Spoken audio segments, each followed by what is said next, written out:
कैलाश पर देवादिदेव और गौरी नंदन के होते हुए हमारा कोई भी अंश मात्र भी अनिष्ट नहीं कर सकता, ये सत्य है। परंतु बिना तारकासुर वध के हमारा पुनः इंद्रासन पर आसीन होना असंभव प्रतीत हो रहा है। असंभव को संभव होने में और अधिक समय नहीं है इंद्रदेव।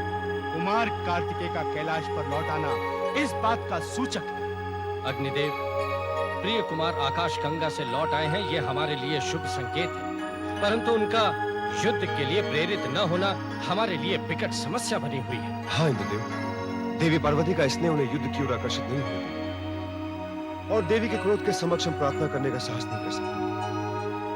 परंतु समझ में नहीं आता कि प्रिय कुमार को युद्ध के लिए किस प्रकार प्रेरित किया जाए।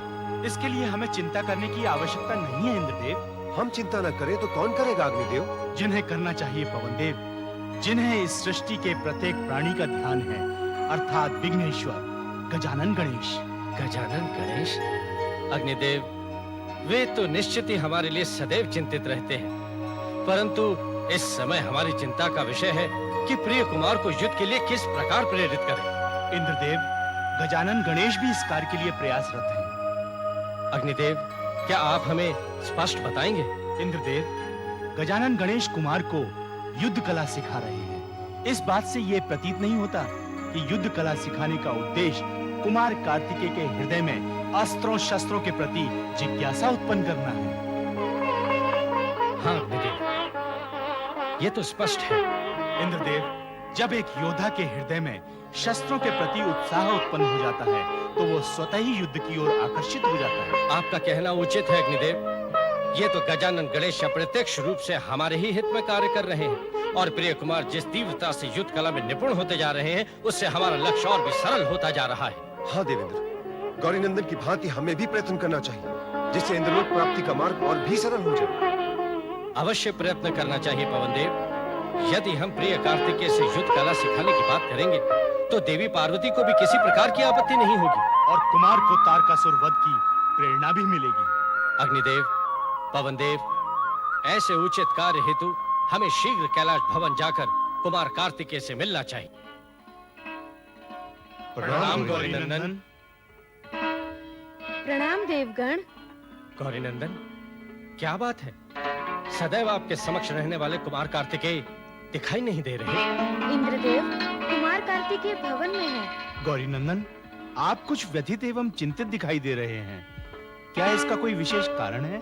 हाँ अग्निदेव, हम प्रिय कुमार के विषय में चिंतित हैं। गौरी नंदन, युद्ध कला की शिक्षा देते समय प्रिय कुमार को किसी प्रकार की कोई क्षति तो नहीं पहुंची? नहीं देवेंद्र, हमारी चिंता का विषय है प्रिय कुमार की सुरक्षा। आप प्रिय कुमार की सुरक्षा के लिए चिंतित हैं? और वो भी कैलाश पर, जहाँ देवादिदेव महादेव तथा आप स्वयं उपस्थित हैं। अग्निदेव, चिंता कैलाश पर हमारे रहते हुए नहीं है, बल्कि हमारे कैलाश पर ना रहने की है। गौरी नंदन, यदि आप कैलाश पर नहीं रहेंगे तो फिर कहाँ जाएंगे? देवेंद्र, हम स्वयं जाना नहीं चाहते, परंतु कमलाक्ष और तारकाक्ष इस प्रयास में है कि वे किसी भी प्रकार हमें कैलाश छोड़ने पर विवश कर दें। गौरी नंदन, भला बिना आपकी इच्छा के कैलाश से आपको कोई कैसे दूर कर सकता है? और तारकाक्ष और कमलाक्ष का आपके समक्ष मूल्य ही क्या है? नहीं अग्निदेव, शत्रु को कभी निर्बल नहीं समझना चाहिए और ये मत भूलिए कि दैत्य गुरु शुक्राचार्य भी उनके साथ हैं। दैत्य गुरु शुक्राचार्य? परंतु गजानन, शुक्राचार्य तो अपने शक्तियां क्षीण होने के पश्चात समाधिस्थ हो गए थे। समाधि में रहकर उन्होंने अपनी शक्तियां पुनः प्राप्त कर ली हैं। अब वे अपना प्रतिशोध लेने के कारण और अधिक शक्तियों के साथ असुरों को मार्गदर्शन करेंगे। ये तो बड़ा ही अशुभ समाचार है गौरी नंदन। हाँ गौरी नंदन, शक्तियाँ प्राप्त होने के पश्चात अवश्य ही दैत्य गुरु अपने कुटिल मस्तिष्क से कूटनीति बनाने का प्रयास करेंगे। प्रयास करेंगे नहीं अग्निदेव, वे प्रयास कर चुके हैं। ये आप क्या कह रहे हैं गजानन? अर्थात वो रणनीति बना चुके हैं? हाँ इंद्रदेव, रणनीति तो बना ही चुके हैं और उसके साथ साथ प्रथम चरण का प्रयोग भी कर चुके हैं। क्या किया है इन्होंने? क्या प्रिय कुमार का कोई अनिष्ट तो नहीं हुआ? पवन देव, हमारे रहते कोई हमारे भ्राता श्री का अंश मात्र भी अनिष्ट नहीं कर सकता। उन्होंने एक कृत्या को भेजकर हमें कैलाश से दूर ले जाने का प्रयत्न अवश्य किया था, परंतु उसे हमने विफल कर दिया। गौरी नंदन, किस प्रकार का प्रयत्न किया था? उन्होंने कृत्या को एक दुखियारी स्त्री के रूप में हमारे समक्ष भेजा, जो ये प्रार्थना कर रही थी कि हम उसके साथ जाकर उन असुरों को दंड दें जिन्होंने उसे हमारी पूजा अर्चना करने से रोका है तथा उस दुखियारी को आहत कर दिया है। तो आपने उसे दंड नहीं दिया गौरी नंदन। इस प्रकार कैलाश पर आकर और मिथ्या भाषण करने पर उसे मृत्यु दंड मिलना चाहिए था। हमने भी उसे वही दिया अग्निदेव, परंतु हमें चिंता इस बात की है कि कृत्या के समाप्त होने की सूचना पाकर शुक्राचार्य और उग्र हो जाएंगे और प्रतिशोध लेने के लिए कहीं कैलाश पर आक्रमण न कर दें। आप निश्चिंत रहें गौरी नंदन। देवी पार्वती के आशीर्वाद से हमारी शक्तियां भी हमें पुनः प्राप्त हो चुकी हैं। अतः कैलाश पर किए गए असुरों के आक्रमण को विफल करना अब हमारा उत्तरदायित्व है। हाँ गौरी नंदन, प्रथम तो वे कैलाश पर आक्रमण करने की भूल करेंगे नहीं, और यदि आक्रमण किया तो परिणाम स्वरूप उन असुरों को अपने प्राणों से हाथ धोना पड़ेगा। और अब यदि असुरों ने पुनः कैलाश पर आक्रमण करने की धृष्टता की तो ये उन राक्षसों के लिए दुर्भाग्यशाली सिद्ध हो। पर आक्रमण नितांत आवश्यक हो गया है महारानी कृच्छ्रा, और हमें केवल महादेव के समाधिस्थ हो जाने की प्रतीक्षा है। नहीं गुरुदेव नहीं, ऐसा निर्णय ना लीजिए जिससे सर्वनाश का पूर्वाभास मिल रहा हो। सर्वनाश का पूर्वाभास? या क्या कह रही है महारानी? हम सत्य कह रहे हैं गुरुदेव। देवादिदेव और गौरी नंदन से शत्रुता मोल लेना बुद्धिमानी नहीं है। आप तो उनकी शक्तियों से भली भांति परिचित हैं। समस्त सृष्टि ही नहीं, देवता गण भी उनकी पूजा आराधना करते हैं। उनसे शत्रुता का ये विचार अपने मन से निकाल दीजिए गुरुदेव, शांत हो जाइए। देखिए महारानी, क्या आपको आभास है कि आप हमारे शत्रुओं की प्रशंसा करके हमारा आत्मबल क्षीण कर रही है? आत्मबल को क्षीण करने की हमारी कोई कामना नहीं है गुरुदेव। हम तो आपको सत्यता से अवगत करा रहे हैं। आक्रमण को छोड़कर और कोई भी निर्णय ले लीजिए गुरुदेव। महारानी कृच्छ्रा महान शक्तिशाली दैत्यराज तारकासुर की पत्नी है। आपके मुखमंडल पर भय और आतंक की ये रेखाएं शोभा नहीं देती महारानी। क्या आपको अपने पति के पराक्रम का स्मरण नहीं रहा? स्मरण तो आपको नहीं रहा गुरुदेव कि इन्हीं शक्तिशाली दैत्यराज के पुत्र संघारकासुर की कैलाश पर इन देवताओं ने क्या दुर्गति की थी। देवादिदेव और गौरी नंदन की शक्ति को आप इतने शीघ्र विस्मृत कैसे कर गए गुरुदेव? हाँ गुरुदेव, एक लंबी अवधि तक ब्रह्मदेव की आराधना के बाद उनसे स्वामी को अमृत का वरदान मिला है। जिनसे अमृत का वरदान मिला हो, क्या उनके साथ युद्ध करना उचित है? परंतु क्या देवताओं की राजनीति की बलि चढ़ जाना उचित होगा? क्या शिवांश के हाथों तारकासुर का वध होते हुए देखना उचित होगा? आपको ज्ञात है महारानी कि कैलाश पर शिवांश का जन्म हो चुका है। आपको यह भी ज्ञात है कि शिवांश के हाथों तारकासुर के वध की पूर्ण घोषणा हो चुकी है। ऐसे में यदि हम शिवांश को ही समाप्त कर दें तो आपका सुहाग सदा सर्वदा के लिए सुरक्षित हो जाएगा। किंतु गुरुदेव, किंतु परंतु का समय अभी नहीं है महारानी। अभी हमारा ध्यान केवल दैत्यराज तारकासुर की सुरक्षा पर केंद्रित है। क्या आप नहीं चाहती महारानी कि आपका सुहाग मृत्यु के द्वार पर नहीं बल्कि सुरक्षा की परिधि में रहे? सुहाग की सुरक्षा तो हर स्त्री की प्रथम कामना होती है गुरुदेव। तो फिर आप धैर्य रखिए महारानी और हमें हमारी राजनीति का अनुसरण करने दीजिए। देखिए, कार्तिकेय का वध करके हमें कोई प्रसन्नता प्राप्त नहीं होगी, परंतु आपके पति की सुरक्षा के लिए ये नितांत आवश्यक है। यदि हम कार्तिकेय का वध नहीं करेंगे तो कार्तिकेय दैत्यराज तारकासुर का वध कर देंगे। वे ऐसा नहीं करेंगे, वे ऐसा कदापि नहीं करेंगे गुरुदेव। ये आश्वासन आप किस प्रकार दे सकती है महारानी? इसलिए गुरुदेव कि गौरी नंदन ने हमें वचन दिया है कि यदि प्रहार हमारी ओर से नहीं होगा तो वे कदापि प्रहार नहीं करेंगे। परंतु ये गजानन गणेश की रणनीति भी तो हो सकती है। नहीं गुरुदेव, वे गणेश हैं, गण के ईश हैं, वे छल से प्रहार नहीं करते। महारानी, योद्धाओं को शत्रुओं की बातों का कभी विश्वास नहीं करना चाहिए। यह रणनीति का प्रथम अध्याय होता है और हमारी रणनीति कहती है कि कार्तिकेय का वध नितांत आवश्यक है।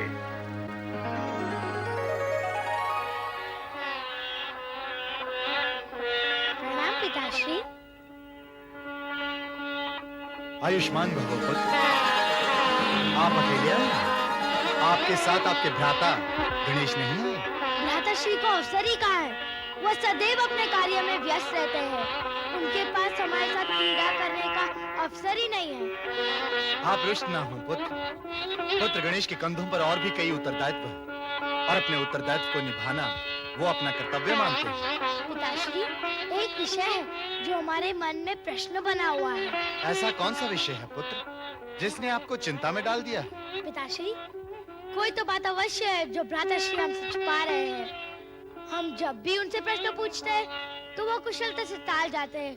जब भी किसी से वार्ता करते हैं तो हमारी उपस्थिति में नहीं करते हैं। संभवतः पुत्र गणेश आपको अपना नन्हा सा भ्राता समझकर गंभीर विषयों से दूर रखना चाहते होंगे। मात्र भ्राताश्री की बात का नहीं है पिताश्री। भ्राताश्री से उत्तर प्राप्त नहीं हुआ तो हम माताश्री के पास चले गए और उनसे भी यही प्रश्न पूछा। तो क्या कहा आपकी माताश्री ने? माताश्री ने बड़े स्नेह के साथ हमें अपनी गोद में बिठाया और हमारे ललाट पर ममता भरा चुम्बन दिया और हमसे कहा कि हम देवी जया और देवी विजया के साथ बैठकर मोदक बना रहे हैं और हम अभी आपके प्रश्न का उत्तर नहीं दे सकते। प्रिय पुत्र, आपकी माताश्री को ज्ञात है कि आप दोनों को मिष्ठान अति प्रिय है। वो आपके लिए मोदक बना रहे हैं, माता होने का उत्तरदायित्व निभा रहे हैं, इसलिए वे आपके प्रश्न का उत्तर नहीं दे पाए। पिताश्री, सभी अपने अपने उत्तरदायित्व निभाने में व्यस्त है। किसी के पास भी हमारे लिए समय नहीं है, तो आप ही हमें कोई उत्तरदायित्व सौंप दीजिए। पुत्र, आप अभी बालक हैं। परंतु पिताश्री, आपको स्मरण होगा कैलाश आगमन के समय ही आपने हमारे जीवन के उद्देश्य की सूचना दी थी। आप किस उद्देश्य की बात कर रहे हैं? दैत्य तारकासुर के वध का उद्देश्य पिताश्री। हमें भली भांति स्मरण है पुत्र। इसी उद्देश्य को पूर्ण करने हेतु आपको आकाश गंगा से कैलाश लाया गया। पुत्र गणेश द्वारा आपको युद्ध कला सिखाना इसी उद्देश्य की कड़ी है पुत्र। अब तो मात्र उपयुक्त अवसर की प्रतीक्षा है। आपको आपका उत्तरदायित्व शीघ्र सौंप दिया जाएगा। और एक जिज्ञासा है पिताश्री। निसंकोच कहो पुत्र। पिताश्री, आकाश गंगा में तो हम माता सिद्धि योगा और माता महेश्वरी के साथ क्रीड़ा करते हुए लंबी दूरी तक चले जाया करते थे। ये तो बड़े हर्ष की बात है। परंतु यहाँ तो हमें भवन से बाहर आने की अनुमति ही नहीं है। देवी जया ने बताया है कि भ्राताश्री का आदेश है कि हम भवन से बाहर न जाए, भवन में ही क्रीड़ा करें। आप निर्भयता से संपूर्ण कैलाश पर विचरण कीजिए पुत्र। भवन से बाहर जहाँ भी जाना चाहें, निसंकोच जाएं। आपको किसी से भयभीत होने की कोई भी आवश्यकता नहीं है। परंतु हम भ्राताश्री के आदेश की अवहेलना कैसे कर सकते हैं? पुत्र गणेश से इस विषय पर हम स्वयं वार्ता कर लें। प्रणाम गौरीनंदन। प्रणाम महामुनि विश्वकर्मा। प्रणाम मुनिवर वीरभद्र। गौरीनंदन, आपने हमें स्मरण किया? हाँ महामुनि, हमने आपको एक विशेष प्रयोजन हेतु स्मरण किया है। आदेश दे गौरीनंदन। आपकी चिंता का विषय क्या है? चिंता का विषय है प्रिय कुमार का हठ। वे भवन से बाहर जाने की अनुमति मांगते हैं और अकेले बाहर जाने की अनुमति ना देने पर वे हमसे कारण ज्ञात करना चाहते हैं। प्रतिबंधित होने पर कारण जानने की जिज्ञासा उत्पन्न होना स्वाभाविक है गौरीनंदन। आप सत्य कह रहे हैं महामुनि। प्रिय कुमार को अपनी जिज्ञासा का समाधान ना होने पर वे यही प्रश्न कभी माताश्री तो कभी पिताश्री के समक्ष जाकर दोहराते हैं। आप आज्ञा दे गौरीनंदन, हमें क्या करना होगा? असुरों के किसी भी अकस्मात आक्रमण के लिए आप दोनों सावधान रहे महामुनि विश्वकर्मा। नंदीश्वर, भृंगीश्वर और समस्त शिवगणों को पूर्णतः चौकन्ना रहने का आदेश दे दीजिए महामुनि। आपकी आज्ञा शिरोधार्य है गौरीनंदन। हम सदैव सचेत रहेंगे। और यही नहीं, ये असुर प्रिय कुमार के वध हेतु किसी भी मायावी शक्ति का प्रयोग कर सकते हैं। बल से जो संभव नहीं होता तो ये असुर छल की प्रवृत्ति अपनाने से भी संकोच नहीं करते हैं। इसीलिए हमें सदैव इन असुरों से चौकन्ना रहना होगा महामुनि। कैलाश की सुरक्षा हमारा प्रथम उत्तरदायित्व है गौरीनंदन। इस विषय में हम प्रिय भ्राताश्री को कुछ नहीं बताना चाहते। युद्ध आक्रमण से हम प्रिय कुमार को विलग रखना चाहते हैं। आपका अपने भ्राताश्री के प्रति प्रेम सराहनीय है गौरीनंदन, परंतु एक बात हमारी समझ में नहीं आ रही है कि आपकी उपस्थिति में कैलाश पर आक्रमण करने का दुस्साहस भला कौन करेगा? महामुनि सत्य कह रहे हैं गौरीनंदन। किसी में भी इतना साहस नहीं कि कैलाश पर आक्रमण करने की बात भी मन में लाए। है मुनिवर वीरभद्र है। दैत्य गुरु शुक्राचार्य इससे पूर्व भी आक्रमण करने का दुस्साहस कर चुके हैं। उस दुस्साहस का उन्हें दंड मिल चुका है गौरी नंदन। संघार का सुर को खोकर इसके पश्चात भी वे कैलाश पर आक्रमण करने का दुस्साहस करते हैं तो ये उनकी मूर्खता होगी। मूर्खता करना तो उन असुरों की परंपरा है महामुनि। हमारी ही पूजा आराधना करके हमसे ही वरदान प्राप्त करते हैं और वरदान प्राप्त हो जाने पर अपनी शक्ति के अभिमान में इतने चूर हो जाते हैं कि उन्हें ये भी ज्ञात नहीं रहता कि वे किससे युद्ध करने जा रहे हैं। शुक्राचार्य ने भी यही रणनीति अपनाई है। शुक्राचार्य की रणनीति और उनके प्रयास को तो आपने पूर्णतः विफल कर दिया है गौरी नंदन। इसके पश्चात भी दैत्य गुरु शुक्राचार्य अपने प्रयास और अपनी रणनीतियों को पुनः दोहराने की मूर्खता करते रहते हैं। यही शुक्राचार्य की धृष्टता संपूर्ण असुर साम्राज्य के सर्वनाश का कारण बनेगी। असुर साम्राज्य का सर्वनाश तो निश्चित ही है महामुनि, परंतु कहीं असुरों का अकस्मात आक्रमण न हो जाए, इसीलिए हमें सदैव सचेत रहना होगा और कैलाश को सभी दिशाओं से सुरक्षित रखना होगा। किस सुरक्षा की बात कर रहे हो तारकाक्ष? कैलाश की सुरक्षा गुरुदेव। हमें सूचना प्राप्त हुई है कि उस गजमुखी गणेश ने कैलाश की सुरक्षा बढ़ा देने का आदेश दिया है और समस्त कैलाशवासियों को सावधान तथा चौकन्ना रहने को कहा है।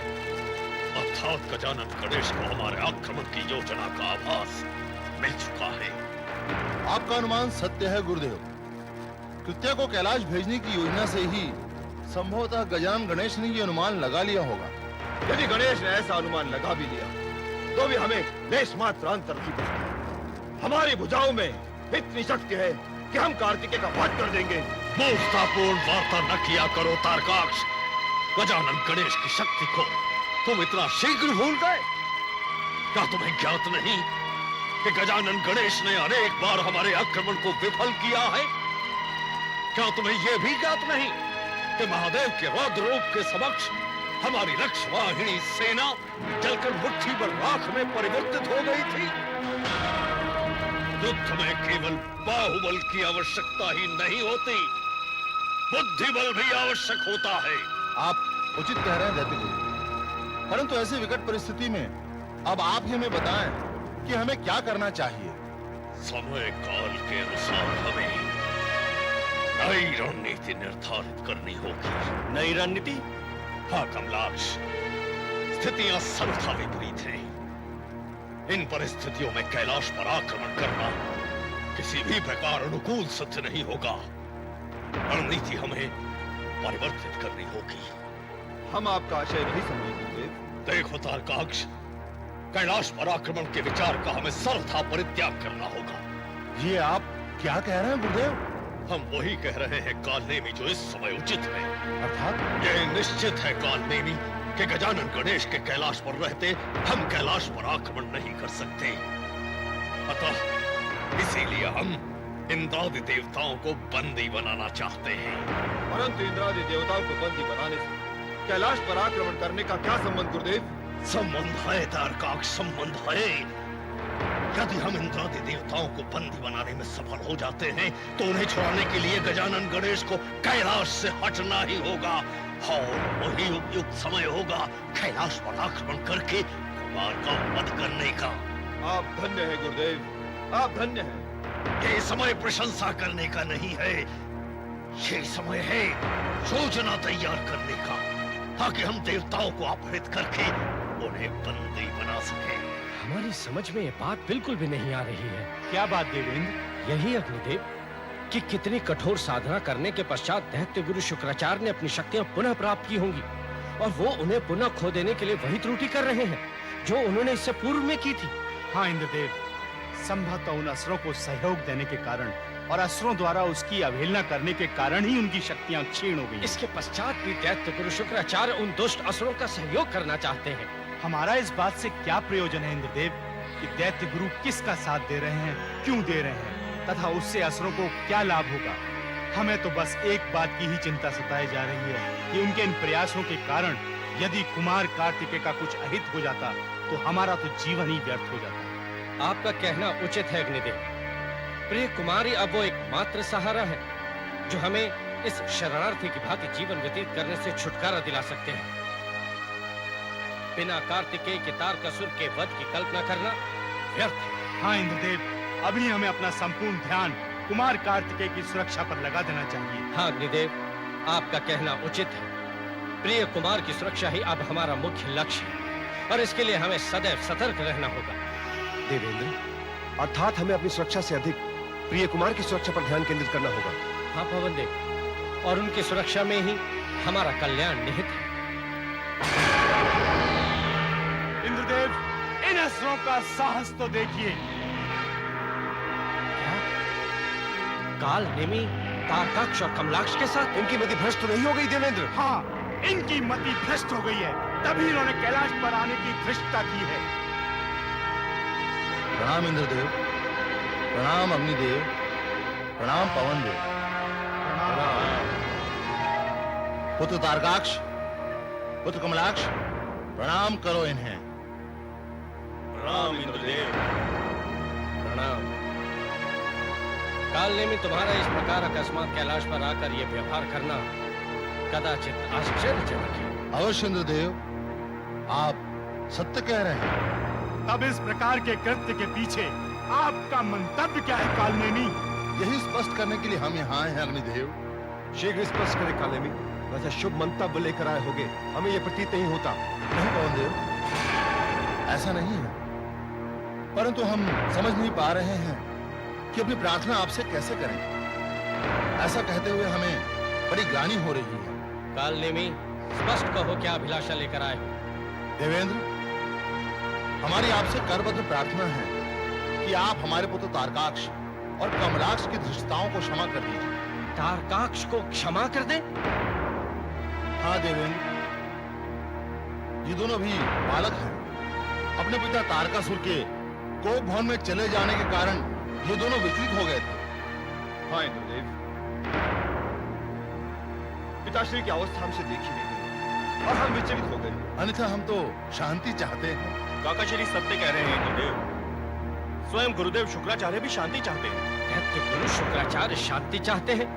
ये सत्य नहीं हो सकता कमलाक्ष। ये पूर्णतः सत्य है देवेंद्र। दैत्य गुरु शुक्राचार्य ने ही हमें यहाँ शांति वार्ता करने हेतु भेजा है और ये आदेश दिया है कि हम शांत रहने का प्रयत्न करें। उन्होंने कुमार कार्तिकेय के कैलाश लौट आने पर प्रसन्नता व्यक्त की है और कहा है कि कुमार कार्तिकेय प्रिय बालक है और प्रिय बालक तो दुलार तथा स्नेह करने के लिए होता है। दैत्य गुरु ने कहा है कि प्रिय कुमार को शत्रु समझने की भूल के लिए आप सब हमें क्षमा कर देंगे। दैत्य गुरु शुक्राचार्य ने ऐसा कहा? हमें तो विश्वास ही नहीं हो रहा।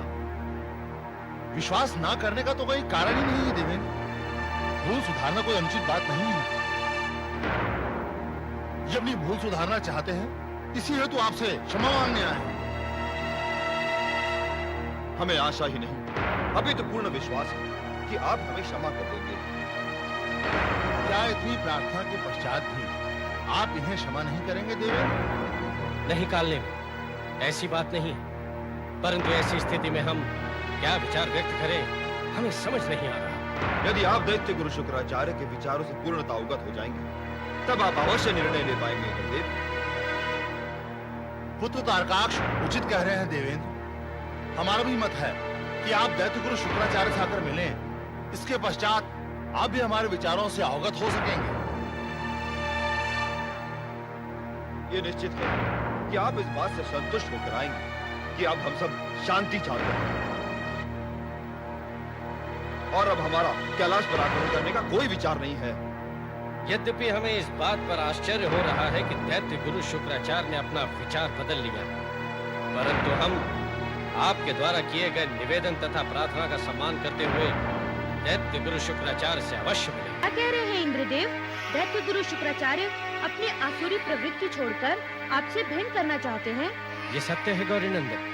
काल नेमी स्वयं तारकाक्ष और कमलाक्ष के साथ हमारे समक्ष उपस्थित हुआ था और उसने हमसे प्रार्थना की थी कि हम तारकाक्ष और कमलाक्ष को क्षमा कर दें। और कालनेमी ने यह भी बताया कि शुक्राचार्य स्वयं अपने व्यवहार से लज्जित हैं और पूर्णतः शांति चाहते हैं। नहीं पवन देव, हमें यह सत्य प्रतीत नहीं हो रहा है। अवश्य ही इसमें शुक्राचार्य की कोई चाल है। नहीं गजानन, जिस प्रकार कालनेमी ने क्षमा याचना की थी उससे तो ऐसा प्रतीत होता है कि वो कुमार से भयभीत होकर ऐसा करने पर विवश हो गए हैं। नहीं अग्निदेव, ऐसा नहीं है। परंतु गजानन, उन तीनों का कैलाश आगमन तो यही दर्शा रहा है।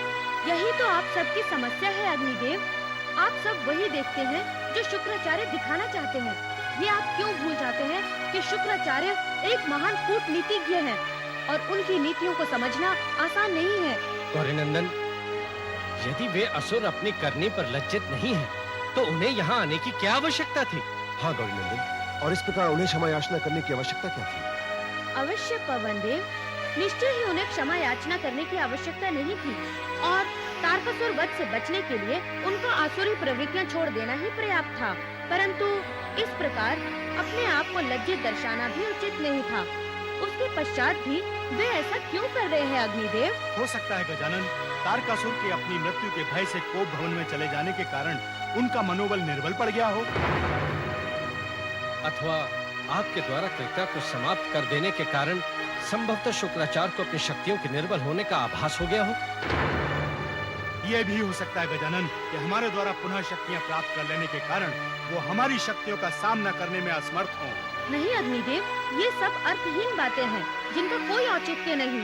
गौरीनंदन, हम आपसे सहमत हैं, परंतु यदि ये असुर वास्तव में ही लज्जित है और आपसे क्षमा याचना करना चाहते हैं, तो आपको उन्हें एक अवसर अवश्य देना चाहिए। हाँ गौरीनंदन, वे शांति चाहते हैं। ये तो संपूर्ण सृष्टि के लिए प्रसन्नता का विषय है। गौरीनंदन, उनके अनुरोध का स्वागत करते हुए हमें शुक्राचार्य से अवश्य मिलना चाहिए। अवश्य इंद्रदेव, आपके परामर्श पर विचार किया जा सकता है, परंतु ये तभी संभव हो सकेगा जब आपके साथ शुक्राचार्य के समक्ष हम जाएं। हम आपका तात्पर्य नहीं समझे गौरीनंदन। हमारे कहने का तात्पर्य ये है कि आप उनसे मिलने अकेले नहीं जाएंगे, अपितु हम भी आपके साथ चलेंगे। गौरीनंदन, आप स्वयं? हाँ इंद्रदेव, हम आपकी इन बातों से सहमत नहीं हो पा रहे हैं कि दैत्य गुरु शुक्राचार्य ने क्षमा याचना करने के लिए आपको आमंत्रित किया है। हम दैत्य गुरु शुक्राचार्य की कूटनीति से भली भांति परिचित हैं, अतः हम स्वयं चलकर ये देखना चाहते हैं कि दैत्य गुरु शुक्राचार्य के कैलाश पर आकर इस प्रकार व्यवहार करने का कारण क्या है। काल ने भी तुमने इंद्रादि देवताओं को निमंत्रित किया? हमने देवताओं को निमंत्रण देने के लिए नहीं कहा था, हमने उन्हें बंदी बनाने के लिए रणनीति निर्धारित करने को कहा था, और तुम निमंत्रण देने स्वयं कैलाश गए थे। जी दैत्य गुरु। तुम्हारे बुद्धि विवेक को क्या हो गया है कालनेमी?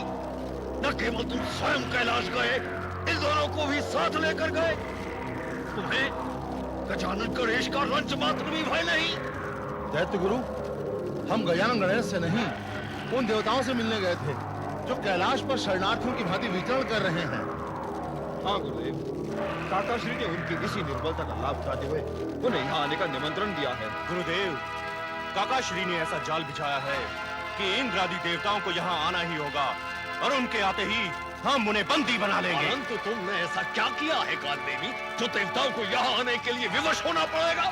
गुरुदेव, हमने उन्हें विश्वास दिलाया है कि हम अपने पूर्व में किए गए कृत्यों से लज्जित हैं और पूर्णतः शांति चाहते हैं, और इसी प्रयोजन हेतु आपने उन्हें यहाँ निमंत्रित किया है। कालनेमी, तुम्हारी बुद्धि भ्रष्ट हो गई है। हमने बुलवाया है, तुम सभी देवताओं को मूर्ख समझते हो क्या? तुम्हारे मस्तिष्क में छुपी योजना वो भाप नहीं गए होंगे? नहीं गुरुदेव, कदापि नहीं। अभी तो देवतागण हमारे निमंत्रण से प्रसन्न चित्त दिखाई दे रहे थे। इंद्रदेव के नेत्रों में इंद्रलोक प्राप्ति की स्वर्णिम चमक हमने स्वयं देखी थी, और इस प्रकार शरणार्थियों की भांति जीवन व्यतीत करते हुए इंद्रलोक के प्रति उनका मोह बढ़ता जा रहा है। गुरुदेव, वे अवश्य आएंगे, ये हमारा विश्वास है। मूर्ख हो तुम तारकाक्ष, महामूर्ख हो। यदि हमारे निमंत्रण की भनक भी गजानन गणेश को पड़ गई तो अवश्य समझ जाएंगे कि यह हमारी ही कपट नीति है कि इनके इन प्रकार हम देवताओं को बंदी बनाना चाहते हैं। गजानन गणेश, आप सत्य कह रहे हैं दैत्य गुरु शुक्राचार्य। हमें पता था कि ऐसा ही कुछ होने वाला है।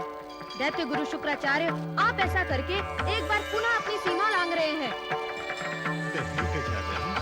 ये आप क्या कह रहे हैं? हमें तो आपको यहाँ देखकर अति प्रसन्नता हो रही है। हमारे अहोभाग्य जो आप यहाँ पधारे। शुक्राचार्य, इस प्रकार का अभिनय करना उचित नहीं है। शुक्राचार्य, हम आपको दर्शन देने नहीं आए हैं, अपितु आपकी धृष्टताओं के लिए आपको चेतावनी देने आए हैं। हमने तो कोई धृष्टता नहीं थी भगवान, हम तो केवल शांति चाहते हैं। और शांति चाहने की आड़ में आप हमें बंदी बनाना चाहते थे। देवेंद्र, हमने आपसे कहा था कि इसमें इनकी कोई न कोई चाल छिपी है। दैत्य गुरु शुक्राचार्य, हमें आश्चर्य हुआ था जब इंद्रदेव ने आकर आपका प्रस्ताव हमारे समक्ष रखा। हमें तो विश्वास ही नहीं हुआ कि वो दैत्य गुरु शुक्राचार्य जो सदैव ही असुरों के साम्राज्य के विस्तार का स्वप्न देखते हैं, वो शुक्राचार्य शांति चाहते हैं। ये तो हमारी बुद्धिमता थी कि हमने यहाँ आने से पूर्व इस सूचना से गजानन गणेश को अवगत कराना उचित समझा। अन्यथा आपने अपने कुटिल मस्तिष्क में योजना बनाने में कोई कमी नहीं छोड़ी। शुक्राचार्य, हमें ज्ञात था कि आपके मस्तिष्क में क्या चल रहा था, और इस निमंत्रण को सुनते ही हम समझ गए थे कि आप इंद्र आदि देवताओं को यहाँ बुलाकर बंदी बनाना चाहते हैं। ये आप क्या कह रहे हैं विघ्नेश्वर? इस प्रकार की किसी योजना में हमारा कोई योगदान नहीं है। हम सब तो केवल शांति चाहते हैं भगवान। कुमार कार्तिकेय, उनके अनिष्ट का तो हम सोच ही कैसे सकते हैं। कुमार कार्तिकेय तो हमने अत्यंत प्रिय है भगवान। असत्य भाषण करना बंद करो शुक्राचार्य। यदि कुमार तुम्हें प्रिय होते तो तुम कुमार को समाप्त करने हेतु कभी कृत्या को कैलाश नहीं भेजते। कृत्या को कैलाश भेजा हमने? ये आप क्या कह रहे हैं गजानन? दैत्य गुरु शुक्राचार्य, हम आपकी प्रत्येक शक्ति से पूर्णतः परिचित हैं। जब कृत्या दुखियारी स्त्री बनकर हमारे समक्ष उपस्थित हुई थी, हम उसी क्षण समझ गए थे कि वो स्त्री और कोई नहीं, आप ही की शक्ति का रूप है। और इसके पश्चात भी आपने हमारे विरुद्ध पुनः कूटनीति की रचना की, जिससे आप हमें बंदी बना सके। परंतु हमारे रहते हुए ऐसा कदापि संभव नहीं हो सकता। शुक्राचार्य, हमारे कैलाश पर उपस्थित रहते हुए तुम कुमार तो क्या, किसी भी कैलाशवासी का अंश मात्र भी अनिष्ट नहीं कर पाओगे। और हाँ, तुम्हारी कोई भी कूटनीति हमारे रहते फलीभूत नहीं हो पाएगी। परंतु जब हम कह रहे हैं कि हमारा अनिष्ट करने का कोई विचार नहीं था, तो आप... तुम्हारी भलाई इसी में तारकाक्ष की तुम शांत रहो। तारकाक्ष, निर्दोष सदैव वार्ता कर रहे हो, तो व्यवधान उत्पन्न नहीं करना चाहिए। शुक्राचार्य, हमने आपको पूर्व में भी चेतावनी दी थी कि आप हमारे समक्ष ऐसी कूटनीतियों से भरी चालें चलने का प्रयास कदापि न करें। कृपया शांत हो जाइए विघ्नेश्वर, शांत हो जाइए। दैत्य गुरु शुक्राचार्य, हम तब तक शांत रहेंगे जब तक आप शांत हो। अर्थात यदि हमें शांत रखना चाहते हो तो स्वयं को शांत रखने का प्रयास करो।